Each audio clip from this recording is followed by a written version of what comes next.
Ladies and gentlemen, boys and girls, 朋友们，姐姐好，哥们儿好，大姐大好，欢迎光临.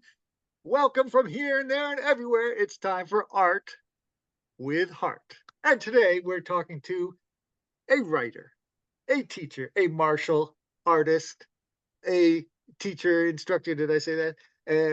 An artist, an editor, and an all around decent guy who can grow a better beard than me. Mr. Stephen Colegrove. How you doing, buddy? Hello, Woohoo! everybody. All right. Thank you to I often interview clowns, but I think your words are funny enough. Hmm. Can you tell us a little bit about your book, sir? The most recent one or that one? Oh yeah, the most recent one, but I'll balance the old ones in my head just while you're talking. Actually, I Well, I have a few more. Couldn't find it, but this one I'm reading with my daughter. She's reading to me about Amy, which is awesome. But tell about the recent one first, please. well, this is book number 11, so I've gone through quite a few different types of writing, starting off with science fiction and humor. Is this it? Uh, China means yeah, hello. Oh, China means hello. I love the cover. It takes me right to China because the best thing about China is the qipao and their their clothing really is awesome. Anyway, tell me about it. Well, it's interesting you mentioned the cover because in Cheap How because that design is taken from my wife's Cheap How that she bought in Beijing. Excellent, So we excellent. took a picture of that, and then I used some various filters to uh, to change the design of the GPL. Well, So it that's sounds very personal. It sounds very personal then. right, right, yeah. So several years ago, I decided I hadn't written anything for a few years. I think my last book came out in 2018, and then I went through some personal stress, and Personal stress around 2020. That's hard to believe. no, the personal stress came in Uh, like 2021. uh, COVID was nothing, man. enough. But you're saying writing helped you get over the stress. Not Not necessarily. necessarily. It's more like I looked at my life and I realized that we're all going to pass away someday, and there were a couple of stories I wanted to have to tell that I didn't want to. I mean, all of us have these relatives, right? That you're Yeah. like, oh, Uncle Johnny, he was a space marine with the, he invaded Mars, and Right. oh, and Uncle Tony, he invented the transportation rate. Some story from They the did. past Right. that You put them people. all together. You integrated them, intercepted them. Well, no, I'm just saying, like, the people that, in your life and my life, that they have interesting lives and then they never write a book about it. So when they die, nobody really has a record. So I wanted to just write some things about my life, which hasn't been that remarkable, but it has to I be. don't know. You taught in Germany, you taught in China. I've known you since 1995. You've been here, been all around Japan, I think, as well. Is that correct?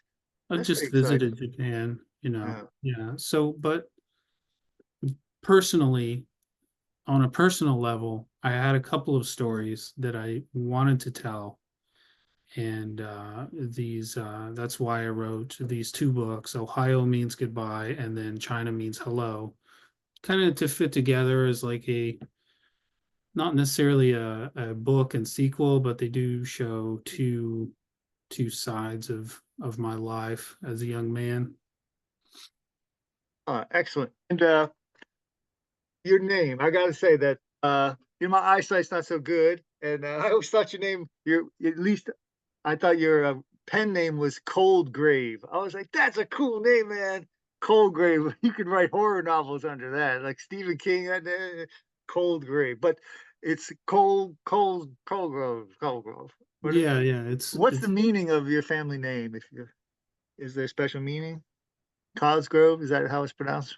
no, Cosgrove, I believe, is a misspelling. Uh, Okay, when I'm good at those. when people came over to the United States, sometimes they got misspelled when they were recording them, because not everyone was literate back then when they came over 300 years ago. But my name comes.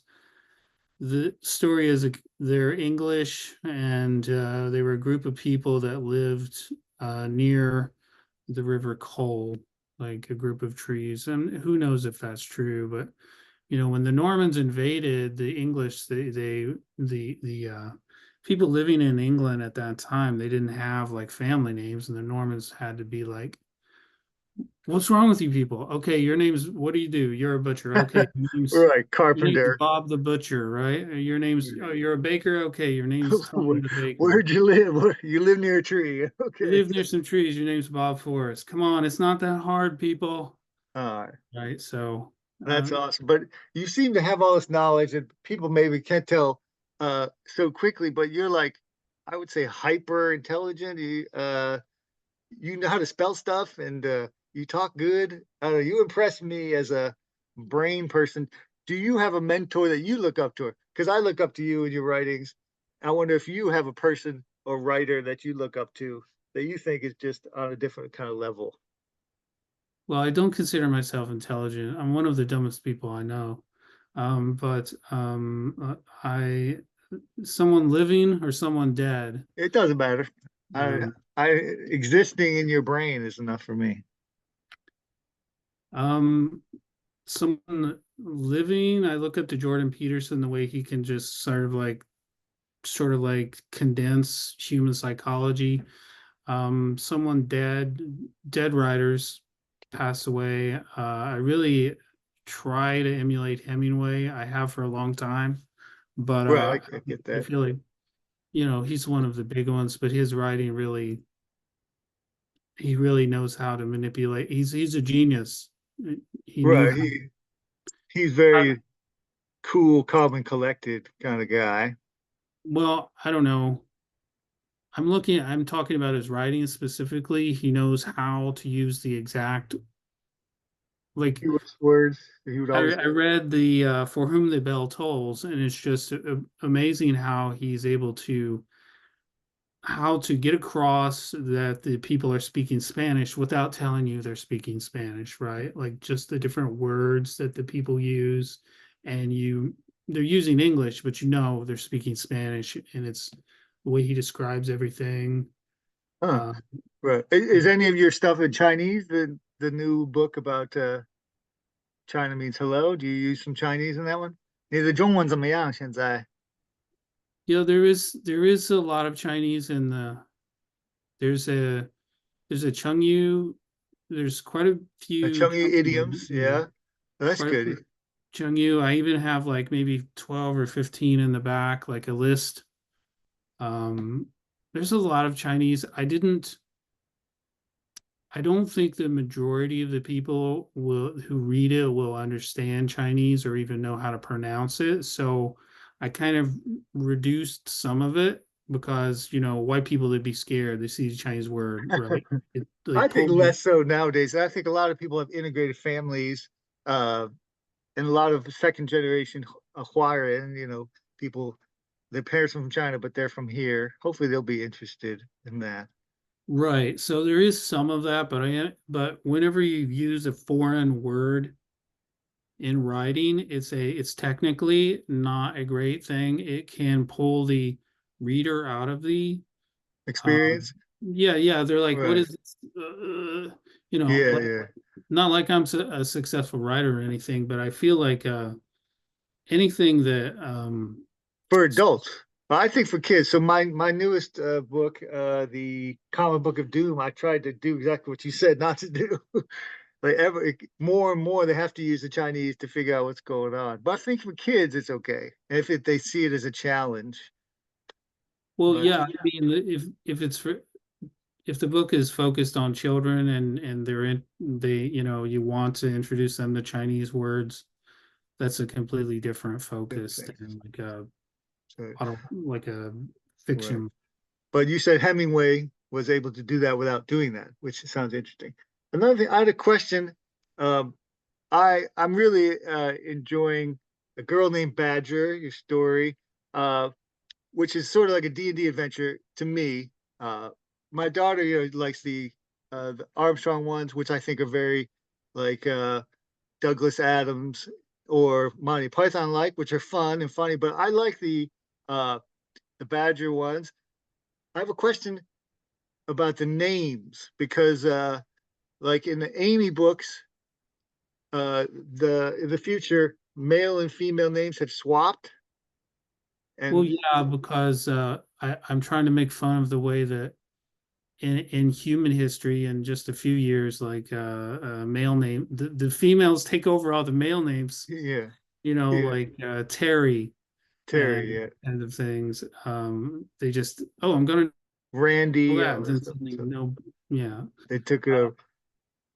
so yeah, the dogs and cats were more advanced. That switch, yeah. And then in the Badger books, the computer picks the names of the people. Well, the name is associated with their implants, right? You Okay, finished yeah. the book, right? No, no, I haven't finished I it. can't Finished tell yet. you then. Okay, you can't tell, but you feel names are important, so it's like a theme you have. I have another question I can say is, uh, I put myself in every of my books. That's just what I do. But uh, even like your Amish astronaut, is that spaceman, Amish spaceman? I don't Right. think you put your name until I got to this Badger. I can see behind you. There's the Badger, Girl Cloud Badger. The Wilson guy reminded me of you.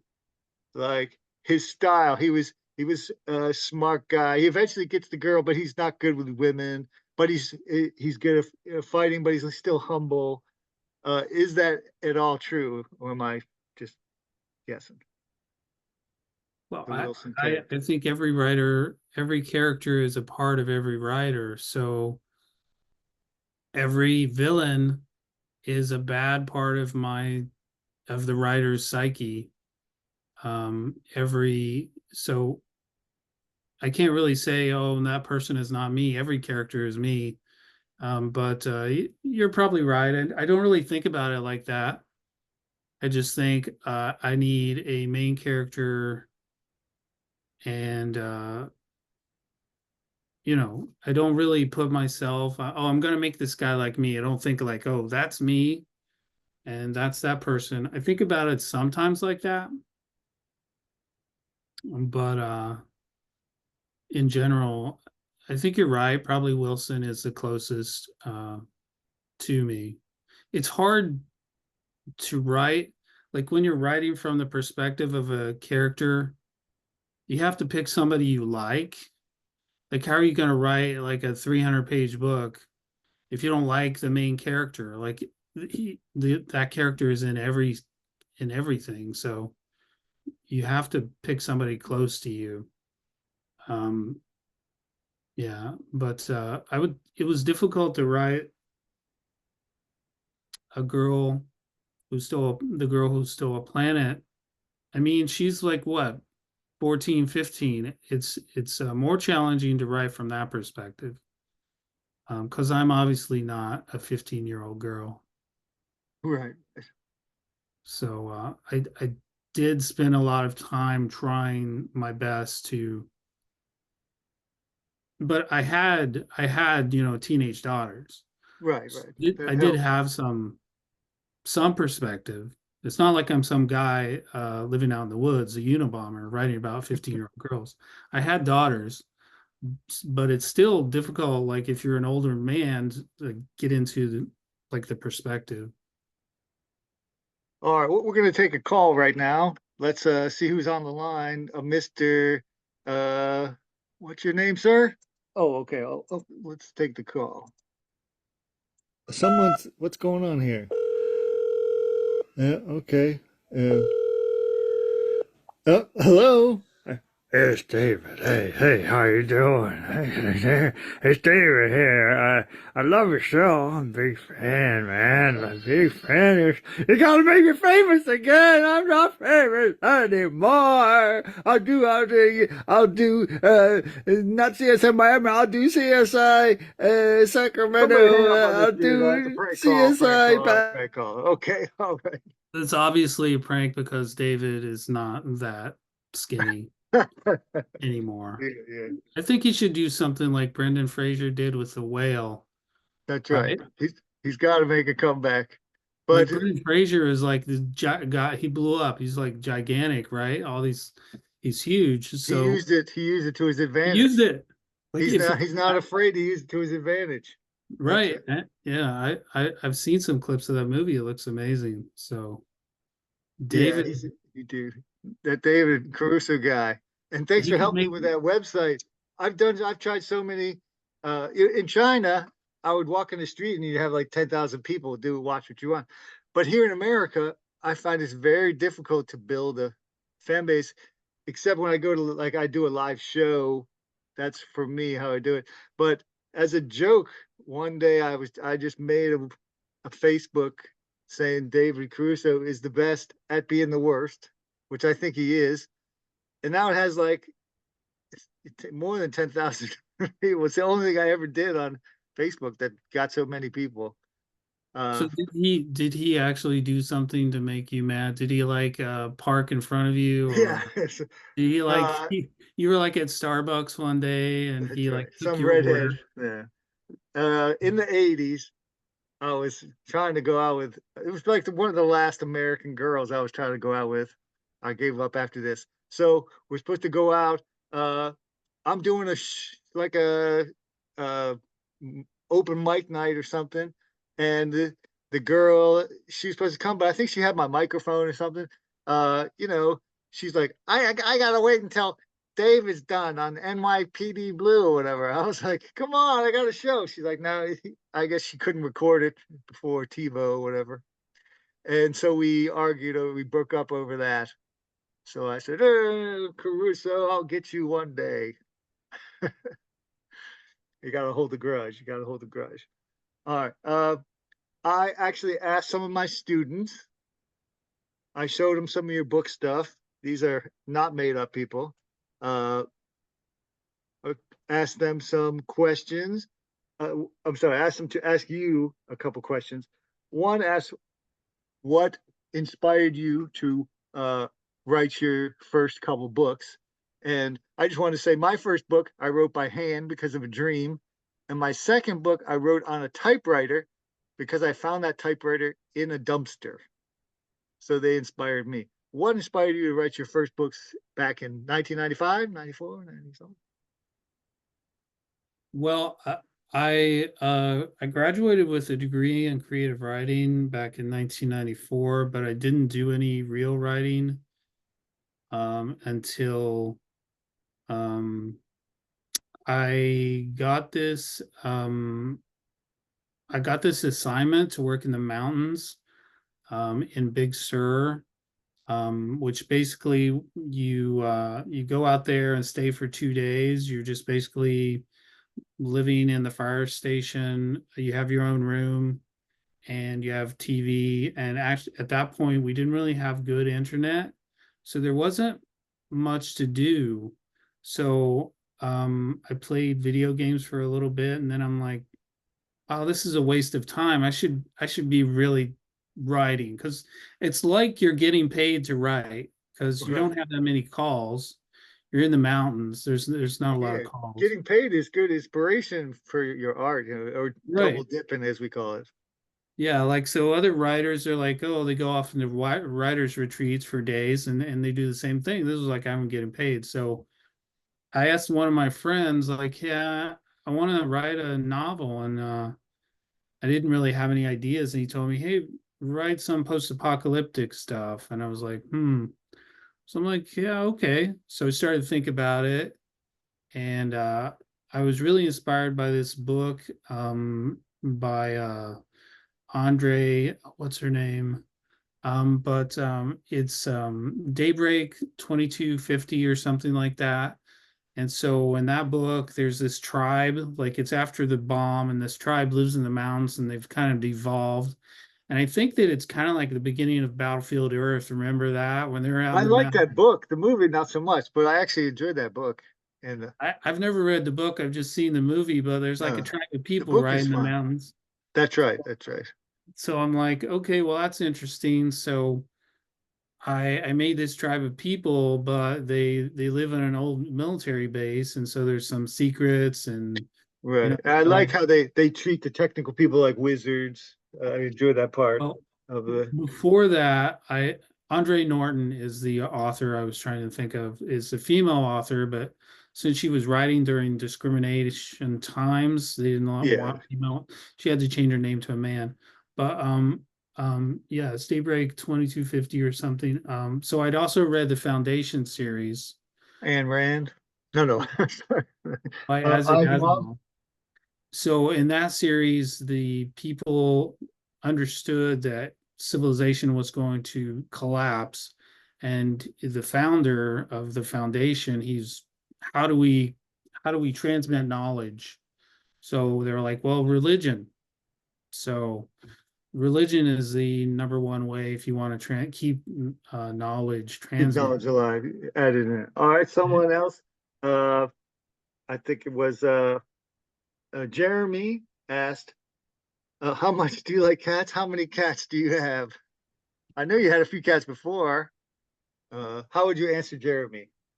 I like cats because I'm lazy and cats take care of themselves. So they go to the bathroom and all you have to do is feed them and give them water and make sure they're okay. They're pretty independent. That's why I like them. But then again, I have a couple rabbits. They're fairly Hmm. independent also. Yeah, I just don't like dogs. I like dogs, but I feel like if aliens were watching us from another planet and they were like, they're trying to figure out who's in charge. Be Yeah. like the Oh, dogs are you're in in charge. charge. The dogs, these people are going around scooping up their poop, so the dogs are the leaders. Let's go talk to them. So I like cats a lot, but I only have one. Oh, okay. And Bradley asked about uh, the themes. Do you pick out a theme beforehand and an ending beforehand, or the themes and the ending come to you while you're writing? For me, I just role play it out. I start at the beginning and then role play it out. Uh, but other people are more organized than me. So, other writers. What would you say to Bradley? I would have to say that I think that the writer is cheating themselves if they plan too many things out. When you're writing, it's like you're living that movie inside your head. So if you're planning too much out, it it cheats you of the creativity of figuring it out. So I have like a general, I know what the theme is going to be, if it's going to be humorous, um, all of that. But in general, I have like usually I have a few story beats. Like I want to have this scene The scene in or this there, twist or this thing? this twist, like Ohio means goodbye. I wanted to have like the Ferris wheel scene, the roller rink scene. But as far as the endings, I don't think about that too much because that if you think about it, you should only think about it when you're writing it, right? I don't, so I do like a little outline. I want it to go this way, but those things change, right? Depending on how you feel about how the characters are developing. I think the best way to write a story is to focus on the characters. When you have the characters, if the characters all sound the same and they all do the same thing, then they're not really characters. You have to like, what would these two characters like Betsy and Amy, if you put them in any situation, like at the grocery store, Right. you already know what they're going to say to each other. You just like put them in the situation and then it just writes itself. But that's Right. because the characters are unique. Good. And I always teach my students to do like a backstory for the characters they're playing or they're trying to write about. Right, right. They have to be unique individuals. And there's an interesting thing about the girl who stole a planet. Um, she actually had a couple of brothers. There were more characters, but I got rid of them because I couldn't I She's couldn't in foster care. She's Mhm. helping a sick foster kid get the golden uh Nintendo game, right? The Golden Super Nintendo. Super Nintendo. Right. But that also leads me back to you worked as a EMT first responder for many years. Did how did that help you write any of your books? I mean, I know that Wilson is a first responder and healer. Again, back to that. But would you say it a little, a lot, or anything you can add? I'm not sure. I feel like in The Girl Who Stole a Planet, there's a lot of scenes. There's a lot of like local description that I learned while living there, working there on the ambulance. Um, I would say that it's more like the characters, the people that you work with. Like if you read all these famous better authors than me, the people will ask them questions like, "Oh, where did you get the idea for this character?" And they'll be like, "Well," they'll say, "Well, I had an uncle that was just like Yeah, that." Well, it's the same thing. same thing. Yeah, use So I the had a best lot. of There's a lot of really weird, unique character. I won't say weird, but I'll say there's a lot weird of stuff. unique people working in uh, in the ambulance field, on the fire engines. There's a lot of, and the reason you get to know people really well because you have a lot of time together. You like spending a day, 24 hours, 48 hours with each other. So all you do is talk. Oh yeah, talk. So I put a lot of those characters in my books. A girl called Badger. Right. Um, Hey, I'm looking at the map from that. Did you make this map yourself, or how did you get this map made? yeah, I made it based upon there's a software program. Um, CAD? No, something else. no, it's like specifically for like Dungeons and Dragons Token. kind of Okay, thing. token. Awesome. I love my D&D. All right. Where can people find your books, upcoming and Well, they can go to Amazon, search for my name. They can go to amishspaceman.com. That's my website. Have my blog there. Got links to my books, but yeah, they're all on Amazon. Um, yeah, or they can stop me in the street and I all right. might talk to them. We'll find you in the streets. That'll be neat. All right, but it's been fun telling you. And like I said, art with heart. And thanks for helping out and passing it on to the next generation. Uh, if if someone was going to listen to your latest book, what's a good soundtrack? What kind of music or specific songs do you suggest while they're chilling out? Listen to Um, China Means Hello. How about 你问我爱你有多深? This song is cheesy as mom. I just went back and listened to a bunch of like Do Wei stuff from Oh, it's always good. 1995. Hey And that Bao. Trey Jen. Trey Jen used to hang out. I got to jam with his saxophone guy, Lil Gu, but Yeah, Trey Jen was there. when I was writing it, I would listen to that constantly. 也是主 Um, 流记，不 yeah, 是 and 我不明白，时间变太快。that kind of thing really brings it back. But speaking of soundtracks, I didn't have a soundtrack for these books, but for the Amish Spaceman, I did put in front of each chapter, I put like 3 songs that go Ah, along with the chapter. So, excellent. and I think I still have a Spotify list but you know, That's a good thing. People should definitely mix it up. Mix it up and listen good. All right, my friend. Say bye-bye to my people. 再见朋友们. Shots 再见，fired. 朋友在手们。边。哥们儿，再见. Woo.